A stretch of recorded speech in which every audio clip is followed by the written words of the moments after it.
Bien-aimés, si Dieu nous a tant aimés, nous devons, nous aussi, nous aimer les uns les autres. Personne n'a jamais vu Dieu. Si nous nous aimons les uns les autres, Dieu demeure en nous et son amour est accompli en nous. À ceci, nous savons que nous demeurons en lui, comme lui en nous. C'est qu'il nous a donné de son esprit.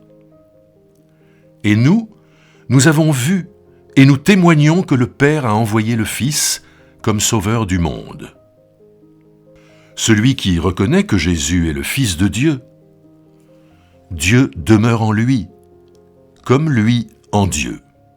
Et nous connaissons l'amour que Dieu a pour nous, et nous l'avons cru.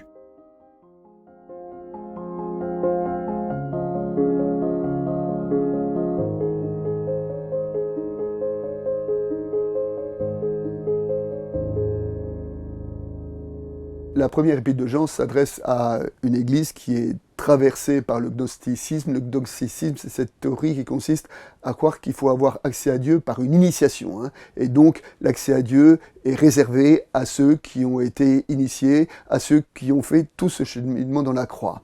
Et d'une certaine manière, l'épître renverse complètement la perspective en disant « Dieu n'est pas au terme d'une initiation, mais Dieu est au commencement. » Et Dieu, nous pouvons le découvrir dans l'amour, parce que Dieu est amour, par amour, il a envoyé son Fils unique, et alors nous pouvons vivre dans l'amour. Ce n'est donc pas au terme d'une initiation, mais en vivant l'amour, que nous pouvons découvrir Dieu.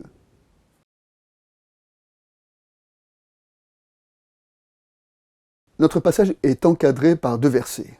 Un verset qui dit « Personne n'a jamais vu Dieu » au commencement de notre passage, et à la fin en disant « Dieu est amour », qui est la base, la définition de la foi. Personne n'a jamais vu Dieu, cela vient contre les théories qui disent que c'est au terme d'une connaissance, c'est au terme d'une initiation, c'est au terme de tout un parcours qu'on peut avoir accès à Dieu. Non, la démarche est vaine, puisque personne n'a jamais vu Dieu. Donc Dieu, c'est pas dans une quête mystique ou dans une quête spirituelle que nous pouvons le découvrir. Dieu, nous pouvons le découvrir que dans l'amour. Dieu est amour. Et c'est cette grande affirmation qui traverse toute la première épître de Jean, qui est la meilleure réponse à apporter aujourd'hui aux chercheurs de Dieu. Que peut-on dire sur Dieu? On ne peut dire qu'une chose. Dieu est amour. Et l'épître de Jean ajoute, il a envoyé son Fils unique pour cela. Dans l'évangile de ce jour, Jésus prie pour ses disciples. Et il prie pour eux pour les préparer à affronter le monde, à affronter le témoignage, à affronter, de construire l'Église, de vivre l'Église le jour où Jésus les aura quittés. Et au moment où Jésus prie pour ses disciples, que leur dit-il? Il leur dit d'abord, quand nous mettons en rapport avec la première épître de Jean, le seul moyen de ne pas vous tromper, c'est l'amour. Voilà.